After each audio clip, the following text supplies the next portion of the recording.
In today's video, I'm going to teach you how to clean up your Google Cloud storage.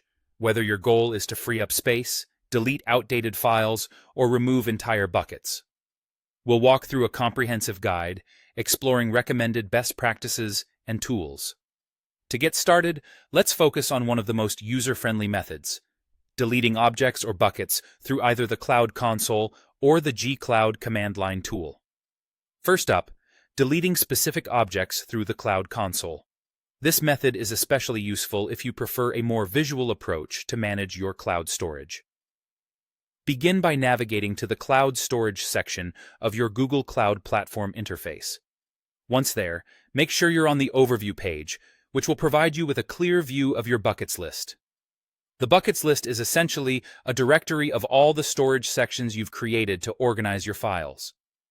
From this list, you'll want to select the bucket that contains the objects you're planning to delete. It's a straightforward process, but it's important to select the correct bucket to ensure you're working with the right set of data.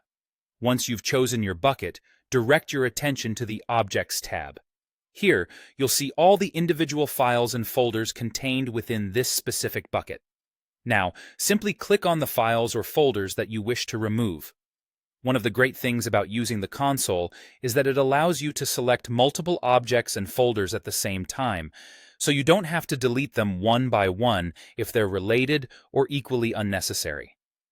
After making your selections, look for the Delete option, usually prominently displayed to make it easy to complete this action. Once you've clicked on Delete, you'll be prompted to confirm your choice.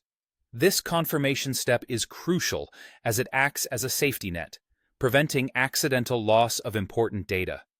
Make sure you've reviewed your selections before agreeing to the deletion, as this action is often irreversible. Using the Cloud Console is a convenient method because it offers a visual interface that many users find intuitive and easy to navigate. It's ideal if you're doing a one-time cleanup or prefer handling your files with fewer command prompts. For those who are more comfortable with coding or handle bulk operations more regularly, the G-Cloud command line tool might be a more efficient alternative. But that's a discussion for another video. By following these steps, you'll be able to efficiently manage your storage, ensuring only necessary and current data occupies your space. This not only helps in organizing your files, but can also lead to cost savings, as you avoid paying for storage you don't actually need. Stay tuned for other options and tips on managing your Google Cloud storage effectively.